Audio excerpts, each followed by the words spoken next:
পর্দায় একের পর এক চলছে দেশি বিদেশি সব চলচ্চিত্র। এর মাঝে যেটুকু বিরতি, দর্শকদের অনুভূতি জানার চেষ্টা করছেন নির্মাতারা। চতুর্থ দিনে ঢাকা আন্তর্জাতিক চলচ্চিত্র উৎসবের জাদুঘর ভেন্যুতে দেখা গেল দর্শকদের ভিড়। সন্ধ্যায় দক্ষিণ কোরিয়ার Avast algorithm of humanity cinema প্রদর্শন শেষে কথা বলেন পরিচালক ইয়াঙ্গুই ইউ।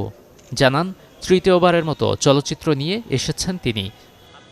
지금 세 번째 왔는데 처음에는 영화 산상수훈 가지고 와서 এটা হচ্ছে ওনার থার্ড টাইম এখানে আসা ঢাকা ফিল্ম ফেস্টিভ্যালে।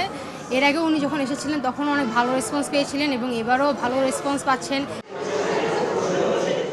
আয়োজনে কথা বলেন দেশীয় চলচ্চিত্র পরিচালকরা। দেখা মিলল চাচাই, মোর রূপকথা ছবির পরিচালকদের।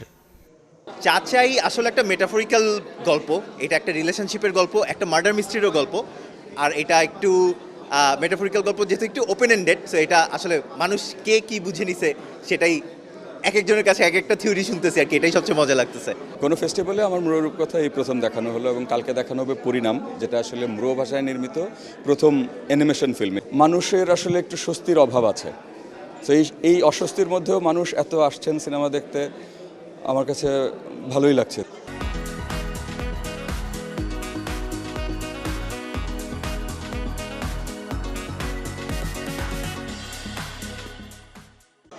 পরিচালক কিংবা অভিনয় শিল্পী আগামী দিনগুলোতে প্রদর্শিত হবে যাদের চলচ্চিত্র, অগ্রিম আমন্ত্রণ জানালেন তারাও।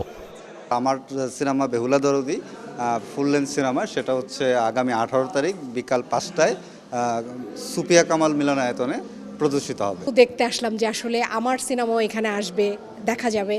তো আমি যদি অন্যেরটা না দেখি অন্যরাও তো আমারটা দেখবে না, সেই চিন্তা ভাবনা করে যেহেতু আজকে ফ্রি ছিলাম, শুটিং ছিল না, চলে আসছে। খুব ভালোই হচ্ছে এবং এবার তো 5টা জায়গায় 5টা ভেন্যুতে ছবি দেখাচ্ছে এবং 7টা ভেন্যুকে ডেকোরেট করা হয়েছে। কক্সবাজারে এগুলো প্রতিদিন ছবি চলছে।